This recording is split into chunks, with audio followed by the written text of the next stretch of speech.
സമനുസ്മൃതതാവകാഘ്രിയുഗ്മ സമനുപങ്കജസംഭവാംഗജന്മാ നിജമന്ദരമന്ദരായ ഹീനം ചരിതം തേ കഥയൻ സുഖം നിനായ സമയേ ഖലു തത്ര കർത്തമാഖ്യോ ദ്രുഹിണശ്ചായ ഭവസ്തദീയവാചാ ധൃതസർഗരസോ നിസർഗരമ്യം ഭഗവം സ്വാമയുതം സമാസിഷേവേ ഗരുഡോപരി കാളമേഘകമ്രം വിലസൽ കേളി സരോജപാണിപത്മം ഹസിതോല്ലസിതാനനം വിഭോ ത്വം വപുരാവിഷ്കുരുഷേ സ്മ കർത്തമായ സ്തുവതേ നാരായണ നാരായണ നാരായണ നാരായണ നാരായണ നാരായണ നാരായണ നാരായണ നാരായണ നാരായണ നാരായണ നാരായണ നാരായണ ഗോപികാജീവനസ്മരണം ഗോവിന്ദ ഗോവിന്ദ. ശ്രീമന്നാരായണീയം ദശകം 14 കപിലാവതാരം. ശ്രീമദ് ഭാഗവതം തൃതീയ സ്കന്ധത്തില് 21, 22, 23, 24 ഇത്രയും അധ്യായങ്ങളിൽ പറയണ കഥാഭാഗമാണ് ഈ ഒരു ദശകത്തില് ചുരുക്കത്തിൽ സ്മരിക്കുന്നത്. ഒന്നാമത്തെ ശ്ലോകം. സമനുസ്മൃതതാവകാഘ്രിയുഗ്മ സമനുപങ്കജസംഭവാംഗജന്മ നിജമന്ദരമന്ദരായ ഹീനം ചരിതം തേ കഥയൻ സുഖം നിനായ പങ്കജസംഭവാംഗജന്മാ സ മനു. പങ്കജസംഭവൻ എന്ന് പറഞ്ഞു കഴിഞ്ഞാൽ ബ്രഹ്മാവ്. ബ്രഹ്മാവിൽ നിന്ന് ഉദ്ഭവിച്ചതായ ബ്രഹ്മാവിന്റെ മകനായ സ മനു, ആ മനു. സമനുസ്മൃത താവകാഘ്രിയുഗ്മ. ഹേ ഗുരുവായൂരപ്പ, അങ്ങയുടെ പാതാരവിന്ദങ്ങളെ വേണ്ട പോലെ സ്മരിച്ചുകൊണ്ടും തേ ചരിതം കഥയൻ, അവിടുത്തെ അവതാര കഥകള് പ്രകീർത്തിച്ചുകൊണ്ടും നിജം അന്തരം അന്തരായഹീനം സുഖം നിനായ. നിജം അന്തരം, തൻ്റെ മന്വന്തരമായ, ഒരു മന്വന്തരം എന്ന് പറഞ്ഞു കഴിഞ്ഞാൽ 71 ചതുർയുഗ കാലമാണ്. അപ്പോൾ തൻ്റെ മന്വന്തരം അന്തരായഹീനം സുഖം നിനായ, യാതൊരു തടസ്സവും കൂടാതെ സുഖമായിട്ട് ഭരിച്ചു കഴിച്ചുകൂട്ടി. ഏവർക്കും തൻ്റെതായ കാലത്തെ യാതൊരു തടസ്സവും കൂടാതെ കഴിച്ചുകൂട്ടണമെങ്കിൽ ഈ ജീവിതത്തില് ബുദ്ധിമുട്ടൊന്നുമില്ലാതെ ആ ഒരു അവസാനത്തിലേക്ക് എത്തണമെങ്കിൽ ഭക്തി നന്നായിട്ട് ഉണ്ടാവണം. ഈ ഒരു ശ്ലോകത്തിൽ നിന്ന് നമുക്ക് മനസ്സിലാക്കിയെടുക്കാനുള്ളത്, ബ്രഹ്മദേവരുടെ പുത്രനായിരിക്കുന്ന മനു നല്ല ഭക്തനാണ്. സമനുസ്മൃതതാവകാഘ്രിയുഗ്മ, ഏത് സമയത്തും അവിടുത്തെ പാദങ്ങളെ ചിന്തിച്ചുകൊണ്ടിരിക്കുന്നു. അതുപോലെ തേ ചരിതം കഥയൻ, അവിടുത്തെ അവതാര കഥകള്, ഭഗവത് ലീലകള് പ്രകീർത്തിക്കുന്നതിൽ നല്ല താല്പര്യമുള്ളവനാണ് ഭക്തനായിരിക്കുന്ന ഈ മനു. അപ്പോൾ ഇവിടെ പറഞ്ഞു വരുന്നത്, എങ്ങനെയാണ് അനായാസേന ഈ 71 ചതുർയുഗം ഇദ്ദേഹം കഴിച്ചുകൂട്ടിയത്? ഭഗവാന്റെ പാദങ്ങളെ ചിന്തിച്ചുകൊണ്ടും ഭഗവാന്റെ കഥകളെ പ്രകീർത്തിച്ചുകൊണ്ടും ആയിരുന്നു എന്ന് അർത്ഥം. ഭഗവത് ഭക്തിയോടുകൂടിയിട്ട് ജീവിതം നയിച്ചു കഴിഞ്ഞാൽ ജീവിതത്തിൽ വരുന്ന ഒരു തടസ്സങ്ങളും ഈ മനസ്സിനെ ബാധിക്കില്ല. അപ്പോൾ ആ ജീവിതം ധന്യമായിട്ട് തീർന്നു. സുഖമുള്ളതായിട്ട് തീർന്നു എന്ന് അർത്ഥം. രണ്ടാമത്തെ ശ്ലോകം. സമയേ ഖലു തത്ര കർദമാഖ്യോ ദ്രുഹിണച്ഛായ ഭവൽസ്തദീയവാച ധൃതസർഗരസോ നിസർഗരമ്യം ഭഗവം സ്ത്വാമയുതം സമാസിഷേവേ. തത്ര സമയേ ഖലു ദ്രുഹിണച്ഛായാ ഭവ കർദമാഖ്യ. അക്കാലത്ത് ബ്രഹ്മാവിന്റെ നിഴലിൽ നിന്ന് ഉദ്ഭവിച്ച കർദമർ എന്ന് പേരുള്ള പ്രജാപതി, കർദമ പ്രജാപതി, തദീയവാച ധൃതസർഗരസ, ബ്രഹ്മാവിന്റെ നിർദ്ദേശമനുസരിച്ച് സൃഷ്ടിക്ക് താല്പര്യമുള്ളവനായിട്ട് തീർന്നു. ഹേ ഭഗവൻ, അല്ലയോ ഭഗവാനെ, ഹേ ഗുരുവായൂരപ്പ, നിസർഗരമ്യം ത്വാം അയുതം സമാഹ സിഷേവേ. നിസർഗരമ്യം നല്ലൊരു അർത്ഥാണ് ഈ ശബ്ദത്തിന്. ഭഗവാനെയാണ് ഇവിടെ വിശേഷിപ്പിക്കുന്നത്. പ്രകൃതിയ സൗന്ദര്യത്തിന്റെ മൂർത്തിമത്തായ ഹേ ഗുരുവായൂരപ്പ, ത്വാം അങ്ങയെ, അയുതം സമാഹ സിഷേവേ 10,000 വർഷകാലം ഏകാന്തമായിട്ട് തപസ് ചെയ്തു. സ്വയംഭുവനുവിനെ കുറിച്ചാണ് കഴിഞ്ഞ ശ്ലോകത്തില്, അതായത് 1-ാമത്തെ ശ്ലോകത്തില് സൂചിപ്പിച്ചിരിക്കുന്നത്. ഈ 2-ാമത്തെ ശ്ലോകത്തിലാണെങ്കിലും കർദമരുടെ തപസ്സിനെ കുറിച്ച് പറയണം. പ്രജാസൃഷ്ടി ചെയ്യാനായിട്ട് കർദമർക്ക് നിർദ്ദേശം കൊടുക്കുന്നത് ബ്രഹ്മദേവരാണ്. അദ്ദേഹത്തിന്റെ നിർദ്ദേശപ്രകാരം സരസ്വതി തീരത്ത് ചെന്ന് 10,000 സംവത്സര കാലം തീവ്രമായിട്ട് തപസ് ചെയ്തു കർദമര്. നിഷ്കളങ്ക ഭക്തിയാല് ശ്രദ്ധയോടുകൂടിയിട്ട് കർദമര് ഭഗവാനെ സേവിച്ചു. 3-ാമത്തെ ശ്ലോകം. കഠിന തപസ്സനുഷ്ഠിക്കുന്ന കർദമ പ്രജാപതിയുടെ മുമ്പിൽ ഭഗവാൻ പ്രത്യക്ഷപ്പെടുന്നു. ഗരുഡോപരികാളമേഘകമ്രം വിലസൽ കേളി സരോജപാണിപത്മം ഹസിതോല്ലസിതാനനം വിഭോ ത്വം വപുരാവിഷ്കുരുഷേ സ്മ കർദമായ. ഹേ വിഭോ ത്വം, ഹേ ഗുരുവായൂരപ്പ, സർവവ്യാപിയായിരിക്കണ ഭഗവാനെ, ഗരുഡോപരി കാളമേഘകമ്രം വിലസത്ത് കേളി സരോജ പാണിപദ്മം. ഗരുഡന്റെ പുറത്ത് കയറി കാളമേഘകമ്രം, മഴക്കാറ് പോലെ മനോഹരവും, വിലസത്ത് കേളി സരോജപാണിപദ്മം, കളിത്താമരപ്പൂവ് കയ്യിലെടുത്തിരിക്കുന്നതും, ഹസിതോല്ലസിതാനനം വപു കർദമായ ആവിഷ്കുരുഷായി സമ.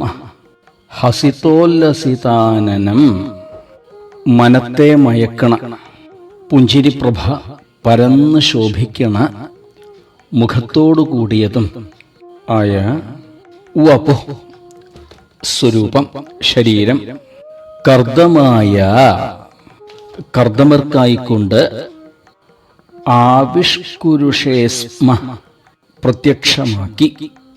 കഴിഞ്ഞ ശ്ലോകത്തിലെ കർദമരുടെ തപസ്സിനെ കുറിച്ച് പറഞ്ഞിട്ടുണ്ടായിരുന്നു. നല്ലൊരു രൂപത്തെ ധ്യാനിച്ചുകൊണ്ടാണ് അദ്ദേഹം തപസ്സനുഷ്ഠിച്ചത്. അപ്പൊ ഏതൊരു രൂപത്തെയാണോ ധ്യാനിച്ചത് ആ രൂപം തന്നെയാണ് ഭഗവാൻ കർദമർക്ക് കാണിച്ചു കൊടുത്തത്. സൂര്യനെ പോലെ ശോഭിക്കണവനും താമരമാല അണിഞ്ഞനുമായ ആ ഭഗവാന്റെ ദിവ്യരൂപം കാണാനുള്ള ഭാഗ്യം കർദമർക്കുണ്ടായി. ഗരുഡന്റെ പുറത്ത് ഭഗവാൻ ശോഭിക്കണം. 4 കൈകള് മഞ്ഞപ്പെട്ടുടുത്തിട്ടുണ്ട്. കാർമേഘം പോലെ മനോഹരാണ് അവിടുത്തെ തിരുമേനി. അവിടുത്തെ മുഖത്താണെങ്കിലും ഏവരുടെയും മനത്തെ മയക്കണ ഒരു പുഞ്ചിരി. ഈ സ്വരൂപത്തില് ഭഗവാനെ കണ്ടതോടെ പരമഭക്തനായിരിക്കുന്ന കർദമര് തൊഴുത് നമസ്കരിച്ചു. 4-ാമത്തെ ശ്ലോകം. സ്തുതിയില് പ്രസന്നനായിരിക്കുന്ന ഭഗവാൻ കർദമ പ്രജാപതിയെ അനുഗ്രഹിക്കണം. സ്തുവത്തെ പുളകാവൃതായ തസ്മൈ മനുപുത്രീം ദയിതാം നവാപി പുത്രീ കപിലഞ്ച സുതം സ്വമേവ പശ്ചാത് സ്വഗതിം ചാപ്യനുഗൃഹ്യ നിർഗതോ ഭൂ. സ്തുവത്തെ പുളകാവൃതായ തസ്മൈ.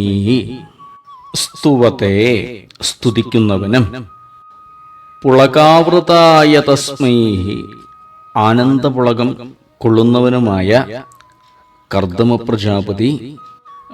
പ്രജാപതിക്ക് മനുപുത്രീം ദയിതാം നവപുത്രീ അപി സ്വമേവ കപിലം സുതം ച. സ്വയംഭൂമനുവിന്റെ പുത്രിയായ ദേവഹൂതിയെ പത്നിയായും ആ ദേവഹൂതിയിലൂടെ 9 പുത്രിമാരെയും തുടർന്ന് ഭഗവാൻ സ്വയം പുത്രഭാവത്തില് കപിലൻ എന്ന പേരോടുകൂടി അവതരിക്കും. പശ്ചാത് സുഗതിം ച അപി അനുഗൃഹ്യ നിർഗത അഭൂ. പശ്ചാത്ത് പിന്നീട് മോക്ഷത്തെയും നൽകി അനുഗ്രഹിക്കും. ഇത്രയൊക്കെ പറഞ്ഞ് ഹേ ഗുരുവായൂരപ്പ അവിടുന്ന് അന്തർധാനം ചെയ്തു. ഭഗവാനെ കണ്ട മാത്രയില് കർദമര് ഭഗവാനെ തൊഴുതു, നമസ്കരിച്ചു, മനോഹരമായിട്ട് സ്തുതിക്കുകയും ചെയ്തു. ആ സ്തുതിയിലൂടെ അദ്ദേഹം സൂചിപ്പിച്ചു, സുകൃതികൾക്ക് മാത്രമുള്ളതാണ് ഭഗവത് ദർശനം. ആ ഒരു ദർശനം ഇന്ന് എനിക്ക് ലഭിച്ചിരിക്കുന്നു. ഭഗവാനെ, തുച്ഛമായ വിഷയങ്ങൾക്ക് വേണ്ടിയിട്ട് അങ്ങേ ആശ്രയിക്കുന്നത് വിവേകമില്ലായ്മയാണ് എന്നറിയാം. എന്താച്ചാൽ ഈ സകാമ ഭക്തിയേക്കാൾ എത്രയോ ശ്രേഷ്ഠാണ് നിഷ്കാമായിട്ടുള്ള ഭക്തി. എങ്കിലും ഭഗവാനെ, അവിടുത്തെ മായയ്ക്ക് അടിമപ്പെട്ടവനാണ് ഈ ഉള്ളവൻ. ഗൃഹസ്ഥാശ്രമം സ്വീകരിക്കാനായിട്ട് ഈ ഉള്ളവൻ ആഗ്രഹിക്കുന്നുണ്ട്. അപ്പൊ എനിക്ക് വേണ്ടത് എന്താ വെച്ചാൽ എൻ്റെ സ്വഭാവത്തിന് യോജിച്ചതായ ഒരു കന്യക. അങ്ങനെ ഒരു കന്യകയെ വിവാഹം ചെയ്ത് ഗൃഹസ്ഥധർമ്മം ആചരിക്കാൻ ഞാൻ ആഗ്രഹിക്കുന്നുണ്ട്. ഭഗവാന്റെ അനുഗ്രഹം ഉണ്ടെങ്കിൽ മാത്രമേ എല്ലാം ശുഭാവുള്ളൂ. അപ്പൊ ഇവിടെ ഈ കർദമര് 10,000 വർഷത്തോളം തപസ് ചെയ്തു. എന്തിനു വേണ്ടിയിട്ടാ? ഭഗവാന്റെ അനുഗ്രഹത്തോടു കൂടിയിട്ട് ഗൃഹസ്ഥ ജീവിതത്തിലേക്ക് പ്രവേശിക്കാൻ വേണ്ടിയിട്ടാണ്. ദൈവാധീനത്തോടു കൂടിയിട്ടാണെങ്കിൽ മാത്രമേ, ഈശ്വരാനുഗ്രഹത്തോടു കൂടിയിട്ടാണെങ്കിൽ മാത്രമേ ഈ ദേഹത്തിന് അകത്തിരുന്ന് ലക്ഷ്യത്തിൽ എത്തിച്ചേരാനായിട്ട് സാധിക്കുകയുള്ളൂ. അങ്ങനെ കർദമര് സ്തുതിച്ചുകൊണ്ട് അദ്ദേഹത്തിന്റെ ആഗ്രഹം ഭഗവാനെ അറിയിച്ചു. കർദമരുടെ ഭക്തിയോടുകൂടിയിട്ടുള്ള പ്രാർത്ഥന കേട്ട ഭഗവാന് വളരെയധികം സന്തോഷമായി. ഗരുഡോപരി പ്രകാശിക്കുന്നതായ ഭഗവാൻ ആ മഹാതപസ്വിയോട് പുഞ്ചിരിച്ചുകൊണ്ട് പറഞ്ഞു, ഹേ മഹാത്മൻ, അങ്ങ് തപസ്സുകൊണ്ട് എന്നെ ഭജിച്ചതിൻ്റെ ഉദ്ദേശം എനിക്ക് മനസ്സിലായി. അതിനു വേണ്ടതായിട്ടുള്ള എല്ലാ ഏർപ്പാടും ഇതാ ചെയ്തു കഴിഞ്ഞിട്ടുണ്ട്. ഭഗവാനെ ഭജിച്ചു കഴിഞ്ഞാൽ ആ ഭജനം ഒരിക്കലും പാഴാവില്ല. ബ്രഹ്മപുത്രനും ചക്രവർത്തിയും മഹാകീർത്തിമാനുമായിരിക്കണ സ്വയംഭൂമനും ഇന്നേക്ക് 3-ാം ദിവസം, മറ്റന്നാള് അദ്ദേഹത്തിന്റെ മകളായിരിക്കുന്ന ദേവഹൂതിയെയും കൂട്ടിയിട്ട് അങ്ങയുടെ അടുത്ത് വരും. പ്രായം, സ്വഭാവം, ഗുണങ്ങള് ഇവ കൊണ്ടെല്ലാം അങ്ങേക്ക് ചേരണവളാണ് ഈ ദേവഹൂതി. ആ ദേവഹൂതിയെ അങ്ങ് വിവാഹം കഴിക്കുക. എത്ര കാലം അങ്ങ് ദാമ്പത്യം ആഗ്രഹിക്കണ്ടോ അത്രയും കാലം ദേവഹൂതി അങ്ങയെ സേവിച്ചു കഴിയും. തുടർന്ന് ആ ദേവഹൂതിയിലൂടെ അങ്ങേക്ക് 9 പെൺമക്കൾ ഉണ്ടാവും. പിന്നീട് ഞാൻ തന്നെ അങ്ങയുടെ പുത്രനായിട്ട് ആവിർഭവിക്കും. കപിലവാസുദേവൻ എന്ന പേരിൽ ആവിർഭവിക്കുന്നതാണ്. ഇപ്രകാരമൊക്കെ പറഞ്ഞ് അനുഗ്രഹിച്ചുകൊണ്ട് കർദമരുടെ മുമ്പിൽ നിന്ന് ഭഗവാൻ അന്തർധാനം ചെയ്തു. 5-ാമത്തെ ശ്ലോകം. ബ്രഹ്മപുത്രനായിരിക്കുന്ന സ്വയംഭൂമനും മകളായ ദേവഹൂതിയെയും കൂട്ടി കർദമ പ്രജാപതിയുടെ ആശ്രമത്തിലേക്ക് വരുന്നു. സമനു ശതരൂപയാ മഹിഷ്യ ഗുണവത്യാ സുതയാ ച ദേവഹൂത്യാ ഭവതീരിത നാരദോപദിഷ്ട സമഗാത് കർദമം ആഗതി പ്രതീക്ഷം. ഭവതീരിത നാരദോപദിഷ്ട. ഹേ ഗുരുവായൂരപ്പ, അങ്ങയുടെ പ്രേരണ നിമിത്തം ശ്രീനാരദ മഹർഷി ഉപദേശിച്ച പ്രകാരം സഹ മനു ശതരൂപയാ മഹിഷ്യ. സഹ മനു, ആ സ്വയംഭൂമനു, ശതരൂപയാ മഹിഷ്യ, ശതരൂപ എന്ന തന്റെ പത്നിയോടും ഗുണവത്യ ദേവഹൂത്യ സുതയാ ച, ഗുണവതിയായ ദേവഹൂതി എന്ന മകളോടും കൂടി ആഗതി പ്രതീക്ഷം കർദമം സമഗാത്. ആഗതി പ്രതീക്ഷം, വരവ് കാത്തിരിക്കുന്ന, കർദമം സമഗാത്, കർദമന്റെ അടുത്തേക്ക് വന്നു ചേർന്നു. സ്വയംഭൂമനുവിന് 2 പുത്രന്മാരും 3 പെൺകുട്ടികളുമാണുള്ളത്. പ്രിയവ്രതൻ, ഉത്താനപാദൻ എന്ന 2 പുത്രന്മാരും ആകൂതി, ദേവഹൂതി, പ്രസൂതി എന്ന 3 പുത്രിമാരും. ഈ കാര്യം മുൻഭാഗങ്ങളിൽ പറഞ്ഞതാണ്. തൻ്റെ മധ്യമപുത്രിയായിരിക്കുന്ന ദേവഹൂതിയെ ആർക്കാണ് വിവാഹം കഴിച്ചു കൊടുക്കേണ്ടത് എന്ന് സ്വയംഭുമനു ചിന്തിച്ചിരിക്കുന്ന സന്ദർഭത്തിലാണ് ശ്രീനാരദ മഹർഷി ഇദ്ദേഹത്തിന്റെ കൊട്ടാരത്തിൽ വരുന്നതും ഭഗവത് പ്രേരണയാല് ശ്രീനാരദ മഹർഷി പറയുകയും ചെയ്തു, ഈ ദേവഹൂതിയെ മഹാത്മാവായിരിക്കുന്ന കർദമർക്ക് വിവാഹം ചെയ്തു കൊടുത്തോളൂ. അങ്ങനെ സ്വയംഭുവിന് പത്നിയോടും പുത്രിയോടും കൂടിയിട്ട് സ്വർണത്തേരിലേറി ബിന്ദു സരസിന്റെ തീരത്തുള്ള കർദമ മുനിയുടെ ആശ്രമത്തിൽ എത്തിച്ചേർന്നു. ആ ഒരു ഭാഗത്തിന് അങ്ങനെ ഒരു പേര് വരാൻ തന്നെ കാരണമുണ്ട്. 10,000 വർഷത്തോളാണ് കർദമര് തപസ് ചെയ്തിരിക്കുന്നത്. ആ തപസ്സില് സന്തോഷിച്ചതായിരിക്കുന്ന ഭഗവാൻ കർദമരുടെ മുമ്പിൽ പ്രത്യക്ഷപ്പെട്ടു. അനവധി കാലത്തെ തപസ്സിന്റെ ഫലമായിട്ട് കർദമ പ്രജാപതിയുടെ ശരീരം വല്ലാതെ മെലിഞ്ഞിട്ടുണ്ട്. അതുകൊണ്ട് ഭഗവാന്റെ മനസ്സങ്ങട്ട് അലിഞ്ഞു. ഭക്തവാത്സല്യം കാരണം ഭഗവാന്റെ കണ്ണുകൾ നിറഞ്ഞു. ഒരു 2 തുള്ളി കണ്ണീര് സരസ്വതി നദിയിൽ വീണു. ഭഗവാന്റെ ആനന്ദക്കണ്ണീര് വീണതായിരിക്കുന്ന ആ ഇടം പിന്നീട് ബിന്ദു സരസ് എന്ന പേരിൽ അറിയപ്പെടുകയും ചെയ്തു. പരമ സാത്വികത പ്രകാശിക്കുന്ന ഇടാണ് ബിന്ദു സരസും കർദമ ആശ്രമവും. അതിമനോഹരാണ് ആ പ്രദേശം. അങ്ങനെയുള്ള ആ ആശ്രമത്തിലേക്ക് സമനു ശതരൂപയാ മഹിഷ്യ ഗുണവത്യാ സുതയാ ച ദേവഹൂത്യാ, പത്നിയോടും ഗുണവതിയായിരിക്കുന്ന മകളോടും കൂടിയിട്ട് സ്വയംഭുവിനു ആശ്രമത്തിനടുത്ത് എത്തിച്ചേർന്നു. കർദമരാണെങ്കിലോ ആ ഒരു വരവ് പ്രതീക്ഷിച്ചത് തന്നെയായിരുന്നു. 6-ാമത്തെ ശ്ലോകം. കർദമ ദേവഹൂതി വിവാഹമാണ് ഈ ഒരു ശ്ലോകത്തിൽ വർണ്ണിക്കുന്നത്. മനുനോപഹൃതാം ച ദേവഹൂതിം തരുണീരത്നമവാപ്യ കർദമോസൗ ഭവതർച്ചന നിർവൃതോപി തസ്യാം ദൃഢശുശ്രൂഷണയാ ദധൗ പ്രസാദം.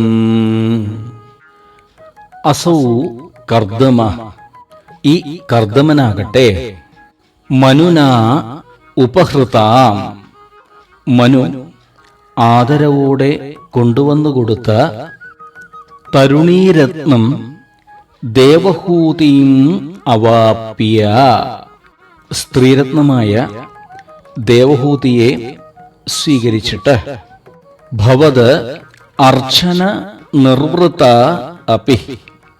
ഹേ ഗുരുവായൂരപ്പ, അങ്ങയുടെ ആ ഒരു ഭജനം കൊണ്ട് സംതൃപ്തി അടഞ്ഞവനാണെങ്കിലും ദൃഢ ശുശ്രൂഷണയാ തസ്യാം പ്രസാദം ദധൗ. അവ്യാജമായ ശുശ്രൂഷ കൊണ്ട്, ആ ദേവഹൂതിയുടെ ശുശ്രൂഷ കൊണ്ട് ദേവഹൂതിയില് പ്രസന്നനായി ഭവിച്ചു. സ്വയംഭുവനു മകളോടും പത്നിയോടും കൂടിയിട്ട് കർദമാശ്രമത്തിലേക്ക് വന്നു ചേർന്നു എന്ന് കഴിഞ്ഞ ശ്ലോകത്തിൽ സൂചിപ്പിച്ചു. അദ്ദേഹം കർദമരെ തൊഴുതുകൊണ്ട് പറഞ്ഞു, ചില കാര്യങ്ങൾ എനിക്ക് പറയാനുണ്ട്, അങ്ങ് ശ്രദ്ധയോടുകൂടിയിട്ട് കേൾക്കണം. ഇത് എൻ്റെ മകളാണ് ദേവഹൂതി, പ്രിയവ്രതന്റെയും ഉത്താനപാദന്റെയും സഹോദരിയാണ്. യൗവനം കൊണ്ടും സ്വഭാവഗുണം കൊണ്ടും അനുരൂപനായിരിക്കണ ഒരു വരനെ വരിക്കാൻ തയ്യാറായിരിക്കുകയാണ്. അങ്ങനെയിരിക്കെ ശ്രീനാരദ മഹർഷിയിൽ നിന്ന് അങ്ങയെക്കുറിച്ച് കേട്ടു. അങ്ങാണെങ്കിൽ ഗൃഹസ്ഥധർമ്മം സ്വീകരിക്കാനായിട്ട് ഇച്ഛിക്കണോ എന്നും നാരദമുഖത്തുനിന്ന് ഞങ്ങൾക്ക് മനസ്സിലാക്കാൻ സാധിച്ചിട്ടുണ്ട്. അതിനാൽ എൻ്റെ മകളായിരിക്കണ ഈ ദേവഹൂതിയെ അവിടുന്ന് പത്നിയായി സ്വീകരിച്ചാലും. മനുവിൻ്റെ പ്രാർത്ഥന കേട്ട് കർദമര് പറഞ്ഞു, ഞാൻ വിവാഹം കഴിക്കാൻ ഒരുങ്ങിയിരിക്കുന്ന ആൾ തന്നെയാണ്. ഈ ദേവഹൂതി എനിക്ക് അനുയോജ്യയാണ്, അതും എനിക്ക് നന്നായിട്ടറിയാം. പക്ഷേ ഞാൻ വിവാഹം കഴിക്കുന്നത് സന്തത്യർത്ഥമാണ്. അതുകൊണ്ട് എന്നിൽ നിന്ന് സന്തതി ഉണ്ടാകുന്നത് വരെ മാത്രം ദാമ്പത്യം എന്ന വ്യവസ്ഥയോടെ ഞാൻ ഈ ദേവഹൂതിയെ വിവാഹം ചെയ്തോളാം. സന്താനങ്ങളായി കഴിഞ്ഞ പിന്നെ എനിക്ക് നിവൃത്തിധർമ്മത്തിലാണ് താല്പര്യം. ഇത്രയും പറഞ്ഞ് കർദമര് നിശബ്ദനായിട്ട് നിന്നു. അദ്ദേഹത്തിന്റെ ആ തേജസ്, ഇത്രയും കാലം തപസ് ചെയ്ത ആ കർദമരുടെ ആ ഒരു തേജസ് ദേവഹൂതിയെ വല്ലാതെ കണ്ടങ്ങോട്ട് ആകർഷിച്ചു. ദേവഹൂതി തന്റെ സമ്മതം അറിയിക്കുകയും ചെയ്തു. അങ്ങനെ സകല ഗുണങ്ങളും തികഞ്ഞതായിരിക്കണ മഹാത്മാവായ കർദമർക്ക് ദേവഹൂതിയെ സ്വയംഭൂമനു വിവാഹം കഴിച്ചു കൊടുത്തു. വിവാഹാനന്തരം സ്വയംഭൂമനുവും ശതരൂപ മഹാറാണിയും കൊട്ടാരത്തിലേക്ക് തിരിച്ചു പോവുകയും ചെയ്തു. ഇവിടെ കർദമരാണെങ്കിലോ ഭവതർച്ചന നിർവൃതോപി തസ്യാം. ഭഗവത് ഭജനം തുടരണം. അതും ദേവഹൂതിയോടൊന്നിച്ച്. കാലം കുറേ കഴിഞ്ഞു. ദൃഢശുശ്രൂഷണയാ ദധൗ പ്രസാദം. ദേവഹൂതിയുടെ ആ ഒരു ഭർത്തൃശുശ്രൂഷയില് അത്യധികം സന്തുഷ്ടനായി കർദമര്. എപ്രകാരാണോ ശ്രീ പാർവതീദേവി മഹാദേവരെ ശുശ്രൂഷിക്കുന്നത്, അതേപോലെയാണ് ഈ ദേവഹൂതി തൻ്റെ ഭർത്താവായിരിക്കുന്ന കർദമരുടെ കാര്യങ്ങൾ നോക്കിയിട്ടുണ്ടായിരുന്നത്. ചുരുക്കം പറഞ്ഞാൽ മഹാതപസ്യായിരിക്കുന്ന ആ ഋഷീശ്വരനെ ശുശ്രൂഷിക്കുന്നതില് നിർവൃത്തി അനുഭവിച്ചുകൊണ്ട് കഴിയണു തീവ്ര തപസ്വിനിയായിരിക്കണ ആ ദേവഹൂതി. ഒരു പതിവ്രതയ്ക്ക് ഭർത്തൃശുശ്രൂഷയാണ് ഏറ്റവും വലിയ ഈശ്വരാരാധന എന്ന് ഈ ഒരു ഭാഗം നമ്മെ പഠിപ്പിക്കുന്നു. 7-ാമത്തെ ശ്ലോകം. സപുനസ്തുതുപാസന പ്രഭാവാത് ദയിതാ കാമകൃതേ കൃതേ വിമാനേ വനിതാകുലസംകുലോ നവാത്മാ വ്യഹരദ്ദേവപഥേഷു ദേവഹൂത്യാ. സ പുന തുതുപാസന പ്രഭാവാത്.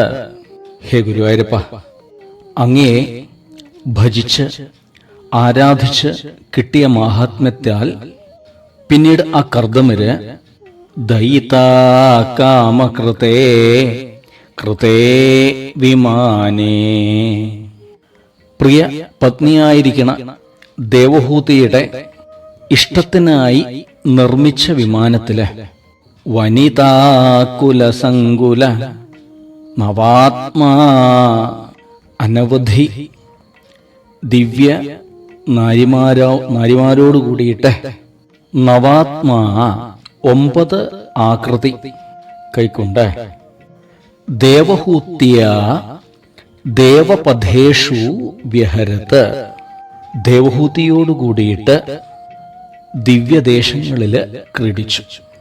ദേവഹൂതിയുടെ ശുശ്രൂഷയില് വളരെ സന്തുഷ്ടനായിരുന്നു കർദമര്. അദ്ദേഹം ഒരിക്കലും പറയുകയും ചെയ്തു, ഹേ ദേവഹൂതി, നിന്റെ ഭക്തി കൊണ്ടും ശുശ്രൂഷ കൊണ്ടും ഞാൻ വളരെയധികം സന്തോഷിച്ചിരിക്കണം. ഏവർക്കും പ്രിയപ്പെട്ടത് അവരവരുടെ ശരീരമാണ്. എന്നാൽ നീ ആവട്ടെ, എനിക്ക് വേണ്ടിയിട്ട് സ്വന്തം ശരീരസുഖത്തെ നിശേഷം ത്യജിച്ചിരിക്കുന്നു. ഞാൻ ഇത്രയും കാലം തപസ്, സുധർമാനുഷ്ഠാനം, ഉപാസന, ഇതിലൂടെയൊക്കെ എന്താണോ സമ്പാദിച്ചത്, ശ്രദ്ധിക്കണേ, ആ ഒന്ന് ഈ ദേവഹൂതി ഭർത്തൃശുശ്രൂഷ എന്ന ഒരു വ്രതം കൊണ്ട് നേടിയിട്ടുണ്ട്. നീ ഇപ്പോൾ സിദ്ധയായിട്ട് തീർന്നിരിക്കുകയാണ്. ആട്ടെ, എന്താണ് ഹേ ദേവഹൂതി നീ എന്നിൽ നിന്ന് ഇപ്പോഴാഗ്രഹിക്കുന്നത്? ഇപ്രകാരമൊക്കെ കർദമര് ദേവഹൂതിയോട് പറഞ്ഞു. ആ സാധ്യയാവട്ടെ ഭർത്താവിനെ നോക്കി ഒന്ന് തൊഴുതു. അവിടുന്ന് അങ്ങയോടൊത്ത് കഴിഞ്ഞ എനിക്ക് ഈ ചില സിദ്ധികളൊക്കെ വന്നതിൽ ഒട്ടും അതിശയം തോന്നുന്നില്ല. കാരണം സഹവാസം അങ്ങയുടെ കൂടെയായിരുന്നുവല്ലോ. ചെറിയൊരു ആഗ്രഹം എനിക്കുണ്ട്. ഈ പതിവ്രത ധർമ്മത്തെ പൂർത്തീകരിക്കുക, മഹാനായ ഭർത്താവിൽ നിന്ന് ലഭിക്കണ ഉത്തമ സന്തതി ഒരു സ്ത്രീയെ സംബന്ധിച്ച് അത് വലിയൊരു അഭിമാനമാണ്. അതിനാൽ ഹേ അവിടുന്ന് അങ്ങയിൽ നിന്ന് സന്താനത്തെയുള്ളവള് ആഗ്രഹിക്കുകയാണ്. മഹായോഗിയായ കർദമര് ദേവഹൂതിയുടെ മനസ്സിലാക്കി. അങ്ങനെ ദയിതാ കാമകൃതേ കൃതേ വിമാനേ, സങ്കല്പമാത്രയില് ദിവ്യമായ ഒരു വിമാനത്തെ സൃഷ്ടിച്ചു. കാമുകം എന്നൊരു വിശേഷണം ആ വിമാനത്തിന് കൊടുക്കണ്ട. ഇഷ്ടമുള്ള പോലെ ഇഷ്ടമുള്ളിടത്ത് സഞ്ചരിക്കാം. എല്ലാ തരത്തിലുള്ള സുഖ സൗകര്യങ്ങളും ആ വിമാനത്തിലുണ്ട്. ഉദ്യാനങ്ങള്, നീന്തൽ കുളങ്ങള്, മനോഹരങ്ങളായ ശയനമുറികള്, രത്നം പതിച്ച ഭിത്തികള്, പല വിധത്തിലുള്ള ശില്പവേലകള്. അത്യത്ഭുതമാണ് 7 നിലയോളമുള്ള ആ ഒരു വിമാനം. അത്യത്ഭുതമായിരിക്കുന്ന ഈ ഒരു വിമാനം ദേവഹൂതി കണ്ട സമയത്ത് ഒരു നിമിഷം ഒന്ന് ചിന്തിച്ചു അത്രേ. അതിമനോഹരാണ് വിമാനം, അതിഗംഭീരമാണ് വിമാനം. എന്നാ എൻ്റെ ശരീരസ്ഥിതിയാണെങ്കിലോ കുറെ കാലത്തെ തപസ്സിന്റെ ഫലമായിട്ട് ആകെ മെലിഞ്ഞുണങ്ങിയിട്ടുണ്ട്. കർദമരും ഏതാണ്ടൊക്കെ അതുപോലെ തന്നെയാണ്. ജട കെട്ടിയിട്ടുണ്ട്, താടിയും മൂട്ടിയൊക്കെ നന്നായിട്ട് നീണ്ടിട്ടുണ്ട്. ദേവഹൂതിയുടെ ഉള്ളിലുള്ള സംഗതി കർദമര് മനസ്സിലാക്കി. കർദമര് പറഞ്ഞു, ഹേ ദേവഹൂതി, ഈ ബിന്ദു സരസ്സിൽ ഇറങ്ങിയിട്ട് ഒന്ന് സ്നാനം ചെയ്യൂ. സർവ അഭീഷ്ടങ്ങളെയും ഈ സരസ് സാധിപ്പിച്ചു തരും. അങ്ങനെ ആ ബിന്ദു സരസ്സിൽ സ്നാനം ചെയ്തു. അത്യത്ഭുതം എന്ന് പറയട്ടെ, പണ്ട് അച്ഛനമ്മമാരുടെ കൂടെ കർദമാശ്രമത്തിലേക്ക് വരുമ്പോൾ എന്തൊരു സൗന്ദര്യം ഉണ്ടായിരുന്നു, അതേക്കാൾ സൗന്ദര്യമായും ഇതാ ദേവഹൂതിയിൽ കാണാൻ തുടങ്ങി. ആ സരസിന്റെ ഉൾഭാഗത്താണെങ്കിൽ അനവധി വിദ്യാധര സ്ത്രീകളൊക്കെ ഉണ്ടായിരുന്നു. അവരൊക്കെ പറഞ്ഞു, ഹേ ഞങ്ങളൊക്കെ ഭഗവതിയുടെ ദാസികളാണ്. അവരാണത്രേ ഈ ദേവഹൂതിയെ ഇങ്ങനെയൊക്കെ അണിയിച്ചൊരുക്കിയിരിക്കുന്നത്. ദേവഹൂതി സ്വന്തം ദേഹത്തെ കണ്ണാടിയിൽ നോക്കിയിട്ട് ആശ്ചര്യപ്പെട്ടു പോയി. ഞാൻ ഇങ്ങനെയൊക്കെ ആയോ? ഇതൊക്കെ തൻ്റെ ഭർത്താവിൻ്റെ മഹിമയല്ലേ? വേറെ ആർക്കാ ഇതുപോലൊരു ഭാഗ്യം കിട്ടിയിരിക്കുന്നത്? അങ്ങനെ വിദ്യാധര സ്ത്രീകളോടൊത്ത് ദേവഹൂതി കർദമരുടെ മുമ്പിൽ എത്തിച്ചേർന്നു. അദ്ദേഹത്തിന്റെ ശരീരവും മാറിയിട്ടുണ്ട്, യൗവനയുക്തവും സുന്ദരവുമായി തീർന്നിരിക്കുന്നു. അങ്ങനെ ഏവരും കൂടി ദിവ്യമായ വിമാനത്തിലേക്ക് പ്രവേശിച്ചു. പല പല ലോകങ്ങളിലൂടെ അവര് യാത്ര ചെയ്തു. അനവധി ദിവ്യ ഉദ്യാനങ്ങളിലൂടെയൊക്കെ യാത്ര ചെയ്തിട്ടുണ്ട്. വൈശ്രംഭകം, സുരസനം, നന്ദനം, പുഷ്പഭദ്രം, മാനസം, ചൈത്രരഥം, ഇതൊക്കെ ഇവര് യാത്ര ചെയ്ത ദേവ ഉദ്യാനങ്ങളാണ്. ഇതെന്നൊക്കെ എന്താ മനസ്സിലാക്കേണ്ടത്? ഭഗവാനെ സർവാത്മന ആശ്രയിച്ചവർക്ക് അലഭ്യമായിട്ട് യാതൊന്നും ഇല്ല. അങ്ങനെ വനിതാകുലസങ്കുലോ നവാത്മ വ്യഹരത് ദേവപഥേഷു ദേവഹൂത്യാ. 9 ദേഹങ്ങൾ കൈക്കൊണ്ട് കർദമര് ദേവഹൂതിയുമായിട്ട് നന്നായി ആനന്ദിച്ചു. 8ാമത്തെ ശ്ലോകം. ശതവർഷമധ വ്യതീത്യ സോയം നവകന്യാ സമവാപ്യ ധന്യരൂപ വനയാന സമുദ്യതോപി കാന്താഹിതകർ ത്വജ്ജനനോത്സുകോജ്ഞവാസീത്. അധ സ അയം. അനന്തരം ആ കർദമൻ ശതവർഷം വ്യതീത്യ ധന്യരൂപ നവകന്യാ സമവാപ്യ 100 സംവത്സരക്കാലം ക്രീഡാസുഖങ്ങള് അനുഭവിച്ച ശേഷം അതിസുന്ദരിമാരായ 9 പുത്രിമാരെ ലഭിച്ചിട്ട് വനയാന സമുദ്യത അപി കാന്താഹിതകൃത് തപസ് ചെയ്യാനായി കാട്ടിലേക്ക് പോകാൻ ഒരുങ്ങിയിട്ടും കാന്താഹിതകൃത് ദേവഹൂതിയുടെ ഹിതം നോക്കുന്നവനായി തുത് ജനനോത്സുകഃ ന്യവാസീത്.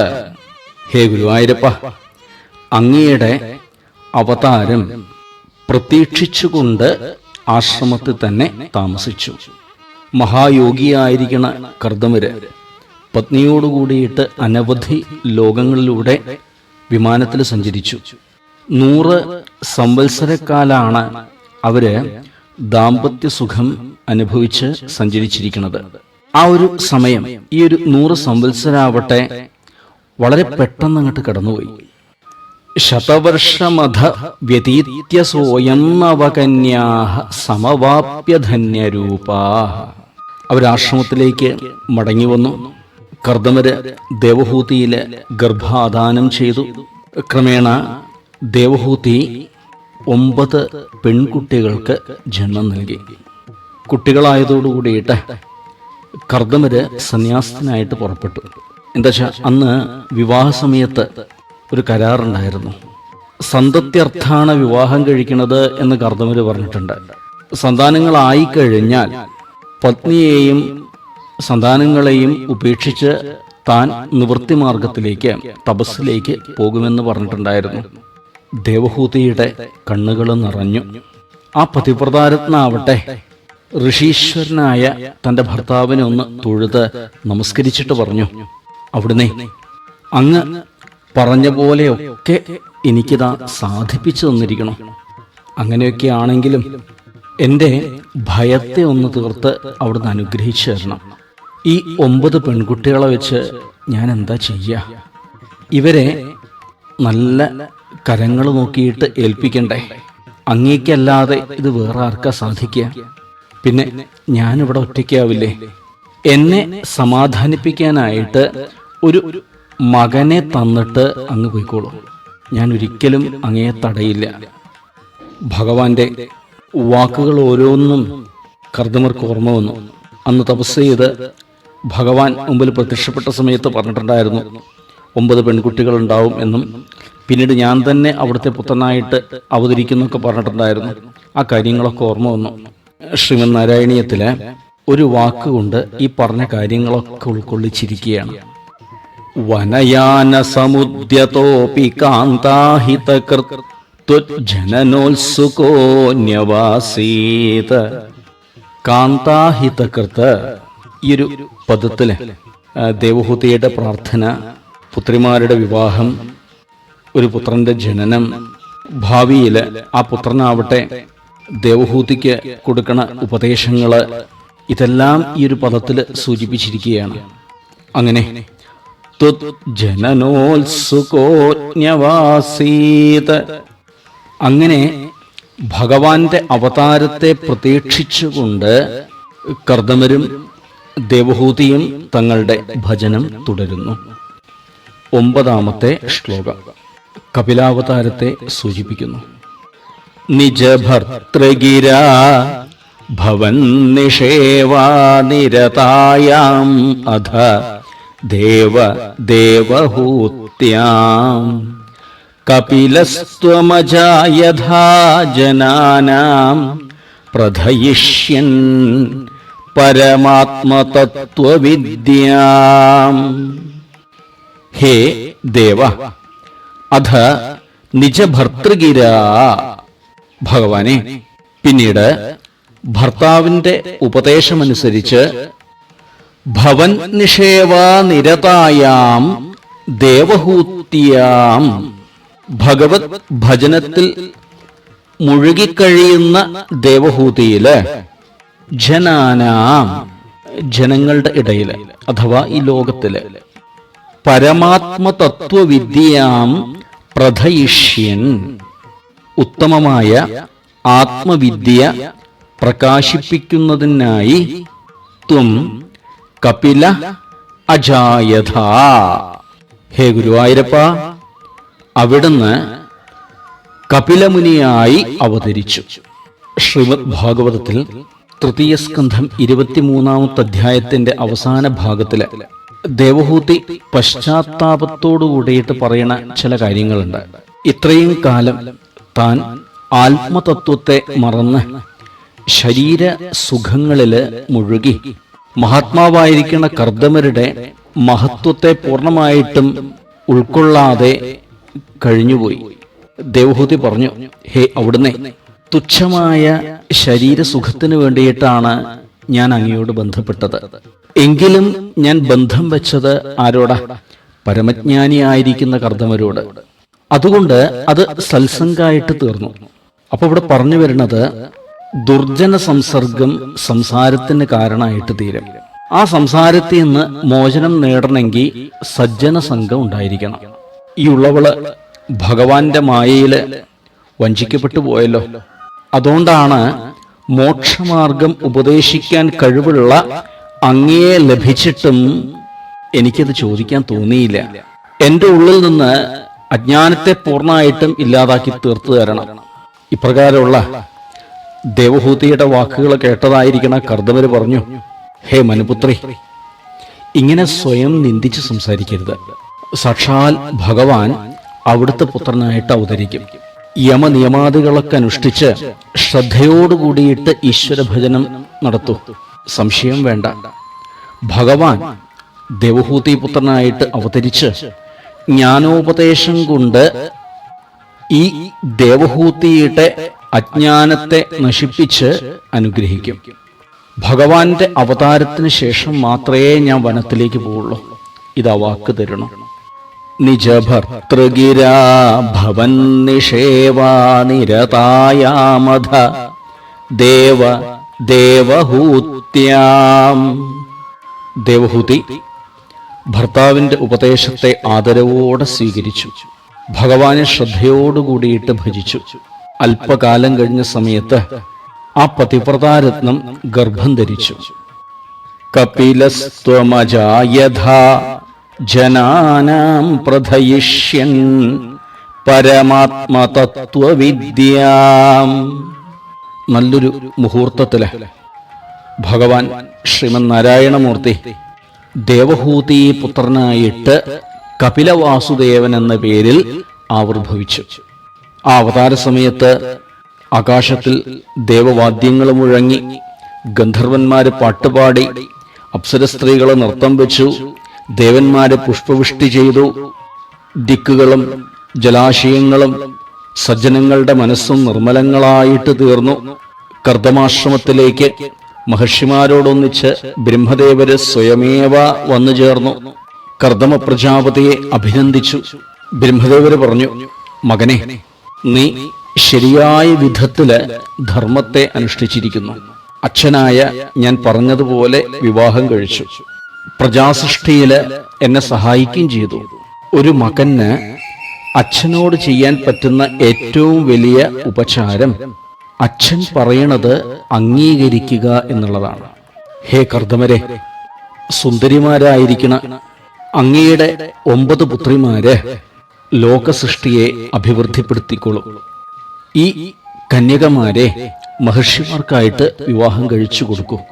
തുടർന്ന് ബ്രഹ്മദേവര് ദേവഹൂതിയോട് പറഞ്ഞു, ഭവതിയുടെ പുത്രനായിട്ട് ആവിർഭവിച്ചിരിക്കുന്നത് സാക്ഷാൽ നാരായണമൂർത്തിയാണ്.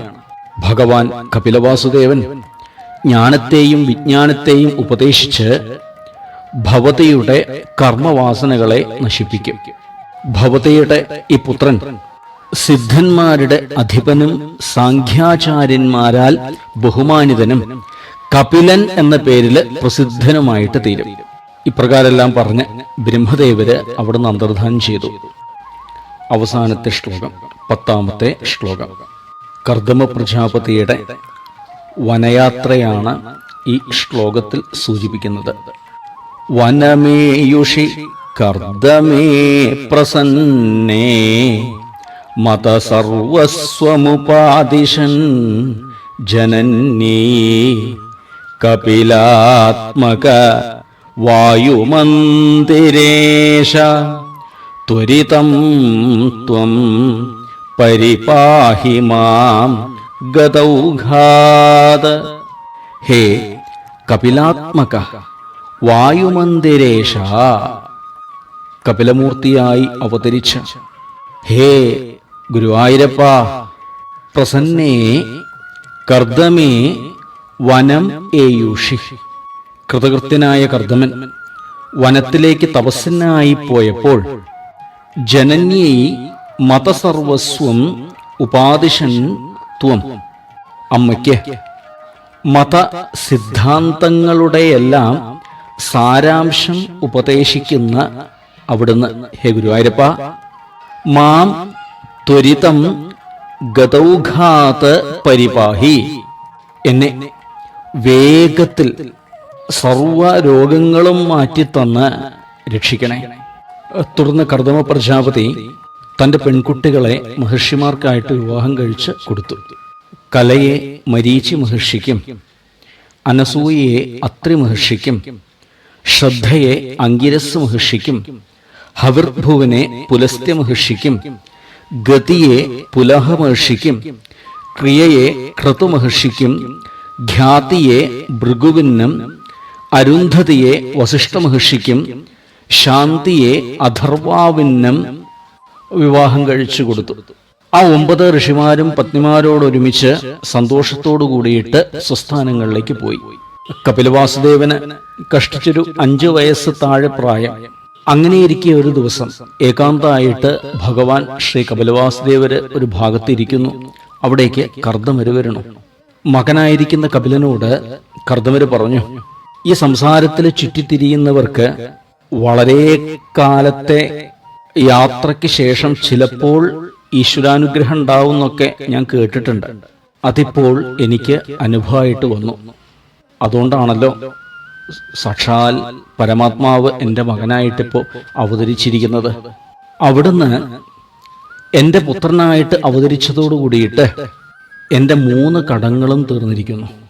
ദേവഘട്ടം, ഋഷിഘട്ടം, പിതൃഘട്ടം, ഇത് 3 തീർന്നിട്ടുണ്ട്. ഇനി എനിക്കൊരാഗ്രഹമുണ്ട്. അങ്ങയെ ഹൃദയത്തിൽ ധ്യാനിച്ചുകൊണ്ട് സഞ്ചരിക്കുക, അങ്ങനെ അവിടുത്തെ പാദത്തിൽ ലയിക്കുക. അതിനായി സദയം അനുവദിച്ചാലും അനുഗ്രഹിച്ചാലും. അങ്ങനെ ആവട്ടെ എന്ന് പറഞ്ഞ് ഭഗവാൻ അച്ഛന് അനുവാദം കൊടുത്തു.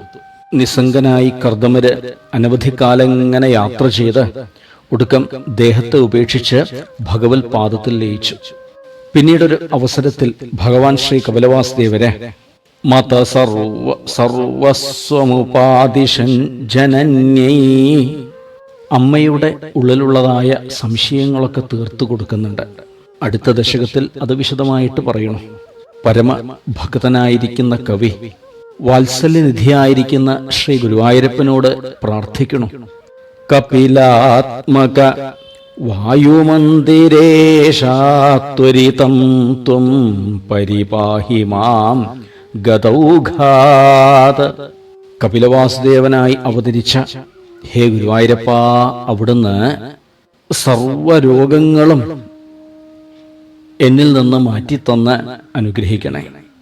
ഭവരോഗങ്ങളിൽ നിന്ന് മോചനം നേടാൻ നമുക്കും ആ കരുണാമയനോട് പ്രാർത്ഥിക്കാം.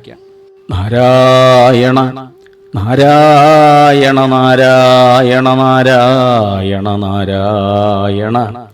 ഗോപികാജീവനസ്മരണം ഗോവിന്ദ ഗോവിന്ദ.